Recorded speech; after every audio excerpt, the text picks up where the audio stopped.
ఇప్పుడు Barclays bank వెళ్ళాను, వెళ్ళేసి పాస్పోర్ట్ రిలేటెడ్ మ్యాటరే. పాస్పోర్ట్ రెన్యువల్కి మీ ఐడెంటిటీని కన్ఫర్మ్ చేయాలి ఎవరో. ఐడెంటిటీ కన్ఫర్మేషన్ అంటే ఏంటి? ఎవరు చేయొచ్చు? సాలిసిటర్ చేయొచ్చు. అంటే మన కాని దేశం కదండి ఇక్కడ. అంటే మనం గెస్టెడ్ ఆఫీసర్తో పెట్టించుకుంటాం, అక్కడ కాదు. So you can go to solicitor. ఆయన 15 నుంచి 25 పౌండ్లు తీసుకుంటాడు. మరి మనం ఇమ్మీడియట్లీ క్యాలిక్యులేట్ చేస్తాం కదా, 15 ఇంటూ అప్పుడు 60 రూపాయలు అనుకుంటా. అమ్మో 15 ఇంటూ 60 మనం అని చెప్పడానికి. సో సాలిసిటర్ వద్దు. డాక్టర్ కూడా చేయొచ్చు, మన జనరల్ ప్రాక్టీషనర్, జీపీ. మన అందరం కూడా ఒక డాక్టర్కి అటాచ్ అయి ఉంటాం అన్నమాట ఆ దేశంలో. సో జీపీ చేయాలి, ఆయనకి డబ్బులు ఇవ్వాలి. ఫ్రీగా ఎవరు చేస్తారంటే మీ బ్యాంకర్ చేస్తారు అని చెప్పారు. సో ఆ కాగితాలు తీసుకుని మా బ్యాంక్కి వెళ్ళాను. వెళ్ళేసేసి ఇట్లా నా ఐడి కన్ఫర్మ్ చేయటానికి. అట్లా చేస్తామన్నాడు. నా ఐడి చూసి నువ్వు నాకు అకౌంట్ ఓపెన్ చేసావు కదా, ఆ డాక్యుమెంట్ ఓపెన్ చేసి వాడే వీడు అని చెప్పు, అంతే నేను అడిగేది. As a responsible bank we don't do this అని అన్నాడు. ఏంద్రా రెస్పాన్సిబిలిటీ అన్నాను. అంటే 11 నెలలే అయింది కదా నువ్వు ఇక్కడ అకౌంట్ ఓపెన్ చేసి, 12 నెలల దాకా మేము ఐడెంటిటీని కన్ఫర్మ్ చేయము అన్నాడు. అంటే ఏంటి ఆ రూల్ అన్నా. అంటే మిస్యూజ్ అవ్వచ్చని మా అభిప్రాయము అన్నాడు. అంటే చాలా తెలివైన దేశంలాగా ఉందని ఇది.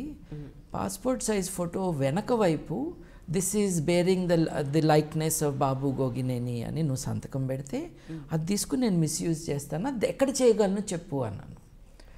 లేదు as a responsible bank we can do this అన్నాను. అయితే అకౌంట్ క్లోజింగ్ ఫామ్ అన్నాను. అకౌంట్ క్లోజింగ్ ఫామ్ సంతోషంగా ఇచ్చేసాడు అనమాట. ఇచ్చేసి ఇదేంటి individual account, organisational account close చేయాలి అది అన్న. నీకు ఆర్గనైజేషనల్ అకౌంట్ ఉందా అన్నాడు. అవును మా ఆర్గనైజేషన్కి బాగానే ఉన్నాయి మీ దగ్గర డబ్బులు, నిజంగా ఎక్కువ లేవు కానీ నేను అన్నాను. అంటే అట్లాగా ఇంకెవరితో అయినా మాట్లాడతావా అన్నాడు. ఎవరైనా నీకు తెలుసా ఈ బ్యాంకులో అన్న. అందరు తెలుసు, నువ్వే కొత్తగా వచ్చినట్టున్నావు అన్న. వాళ్ళతో మాట్లాడతావా అన్నాడు. అట్ట మాట్లాడతాను, మీరు రెస్పాన్సిబుల్ బ్యాంక్ కదా, మీ రూల్స్ నేను బ్రేక్ చేస్తే ఎట్లా అన్నాడు. నేను ఆ మాట అనేటప్పుడు వాడికి కొంచెం భయం వేసింది. నేను వెళ్ళి మాట్లాడినా అన్నాడు. అట్లా కాదు నీ బాస్ని పిలువ అన్నా. బాస్ బిజీగా ఉంటాడు, పర్లేదు నాకు నేనే బాస్ని, నేను ఇక్కడ సాయంత్రం వరకు కూడా కూర్చోగలను, బాస్ గారు ఎప్పుడు ఫ్రీ అవుతారో అప్పుడు ఐ విల్ మీట్ హిమ్ అన్నా. So I weighted. 15 నిమిషాల్లో ఏంటి వీడు వెళ్ళడం తెలిసిపోయింది కదా, బాస్ గారు ఈజ్ అవైలబుల్ రమ్మన్నారు. వెళ్ళాను. I don't know what happened అన్నాడు. But I know what happened అన్నాను నేను. అంటే ఐ కాంట్ వెరిఫై అన్నాడు. No need to verify, you call that fellow, you make him sit next to me. పెద్ద ఇబ్బంది ఏం లేదు, నువ్వు ఎవిడెన్స్ విషయం మాట్లాడవాక అసలు ఏం జరిగిందో తెలుసుకో అన్న.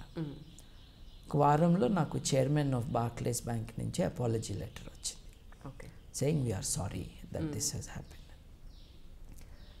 ఒకసారి సో ప్రతి చోట ఇలా ఫైట్ చేయాల్సి వచ్చింది మీరు? ఫైట్ కాదండి, ఎస్సర్షన్. దెబ్బలాట ఏముందండి ఇక్కడ? ఇప్పుడు నార్మల్ కామన్ హ్యూమన్ బీయింగ్ని ఆడుకోవటం అన్నది తప్పు. I'm a normal common human being. I go and do like everyone else, అందరిలాగానే క్యూలో ఉన్నాను. But this was wrong. And వీళ్ళు పెద్ద తురుములేం కాదు, వీళ్ళు ఒక పొజిషన్లో ఉన్న కారణంగా దే ఆర్ అబ్యూజింగ్ ఇట్.